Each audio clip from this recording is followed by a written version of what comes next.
एक किसान की जानकारी मुझे आज मिली, रघुवीर नाम था।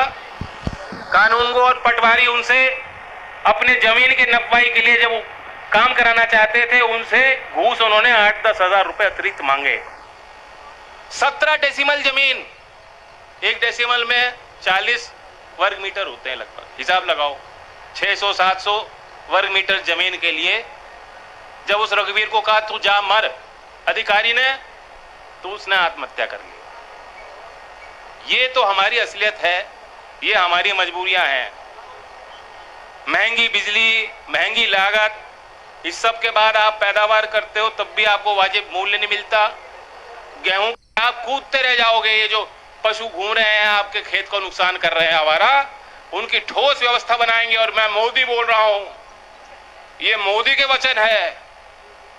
सुना होगा आपने उनके वो बात, काफी वायरल हुई वीडियो। बड़ी नाराजगी थी किसानों में। उसके लिए अगर कोई उपाय करना था तो जो प्रधानमंत्री किसान की फसल बीमा योजना है, उसके अंतर्गत अगर आपके खेती का नुकसान हो रहा है, उसको उसमें ले आओ दायरे में। ये है उपाय। ये करना नहीं चाहते। इन्होंने पशु के व्यापार को ठप कर दिया। पशु के हाट लगते थे, बंद हो गए। राजस्थान से प्रतिभा जी आई है। नागौर का बैल बड़ा फेमस था, लोग जाके लाया करते थे। पुष्कर का मेला लगा करता था, यूपी के लोग जाते थे, लाते थे। लेकिन बकरी पालने वाले, भैंस पालने वाले, गाय पालने वाले, ऊंट पालने वाले, ये इनकी नजर में जालिम है। योगी जी कह रहे हैं इन पे मुकदमा होंगे, जो छोड़ेगा उस पे मुकदमा दर्ज होगा। और सरकार की कोई जिम्मेदारी नहीं है, उन्होंने पल्ला झाड़ लिया। ऐसे ही फैसले होंगे आने वाले दिनों में। कोई भी छोटा काश्तकार, पशुपालक पशु नहीं रखा करेगा। वह पशु जो किसान का एटीएम कहा जाता था कि एटीएम है, तो भूसा महंगा है, पालना कितना खतरनाक है।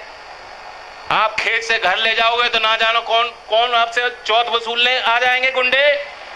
और गुंडों पे सहारे के लिए लाल बत्तियां लग रही पीछे, और पूरे मुख्यमंत्री वहां बैठ के उनको आपके आवारा पशु, आपकी खेती पे जो नुकसान हो रहा है वो दिख नहीं रहा, और कह रहे मुकदमे और लगाऊंगा।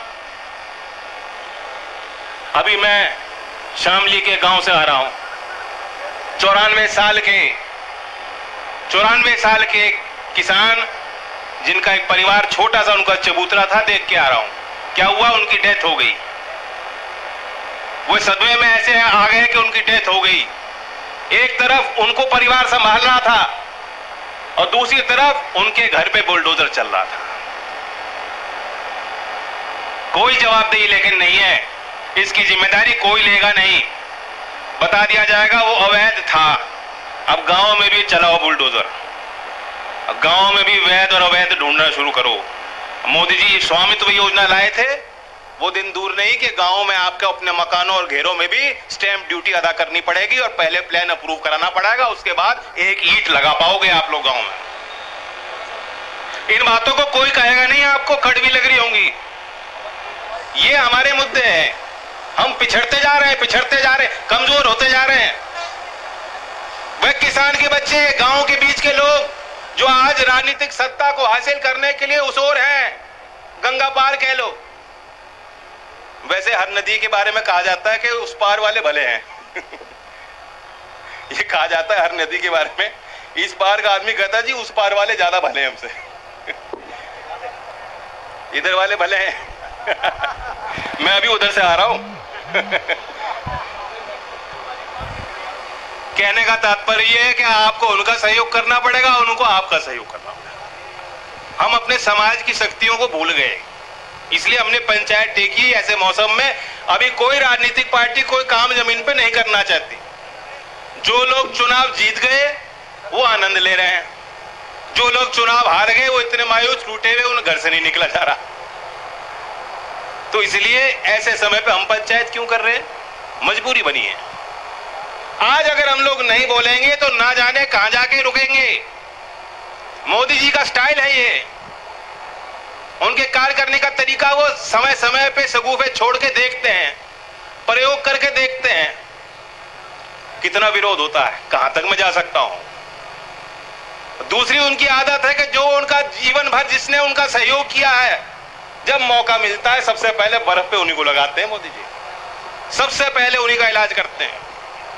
आर्मी के जितने लोग थे फोन कर करके कहते थे अब मोदी जी का सवाल है, वोट वहीं देनी है।